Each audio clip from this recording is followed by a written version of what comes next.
He woke up suddenly, his body drenched in sweat, his heart pounding in his chest. The dream was fresh in his mind, but the details were already fading, lost in the swirling clouds of his fogged memory. Nothing was going to wipe out the last grim detail of what he'd seen while he slept. In his dream, he had died.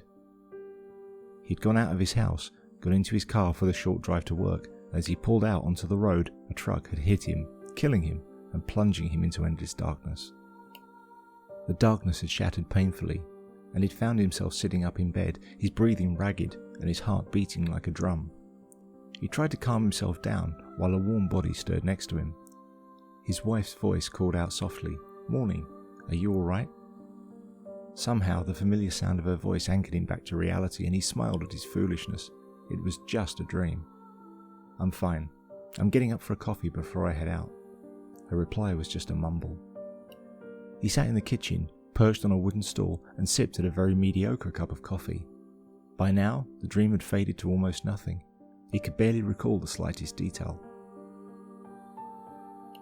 As the dark, bitter liquid slid warmly down his throat, he felt like he remembered, just for a moment, that this had all happened before. He frowned and sipped again. It had all seemed so real at the time, it had felt like he had actually been there.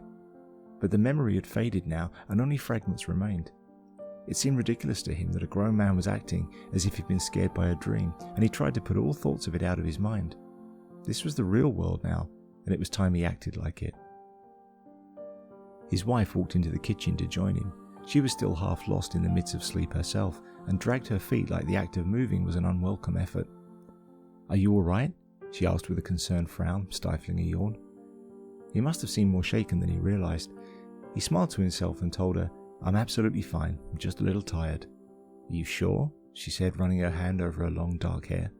"You don't seem fine. Why don't you take a day off work today? Just call in sick and rest." He frowned as, once again, this all seemed horribly familiar. It had happened exactly this way before, and a cold sense of dread traced up his spine. He shook his head, trying to dismiss all this childishness, and scolded himself for letting his mind dwell on it. "It's fine," he assured her, flashing an uneasy smile. He got up, snatched his keys from the counter, and headed out towards the door.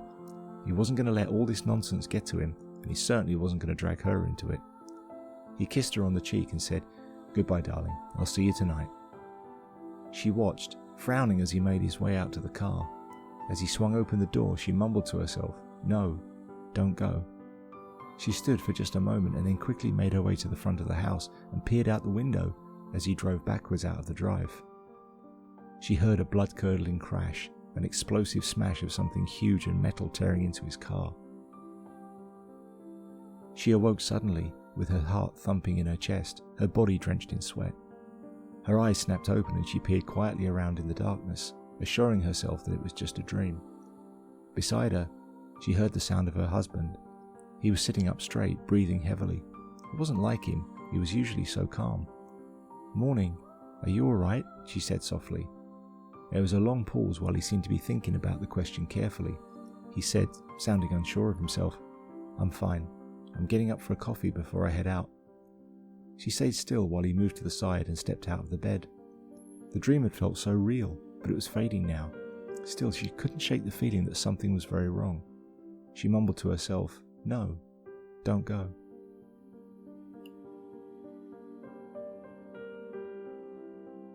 At edgeverse.org, all our books, novels and stories are absolutely free. No sign up, no email and no login required.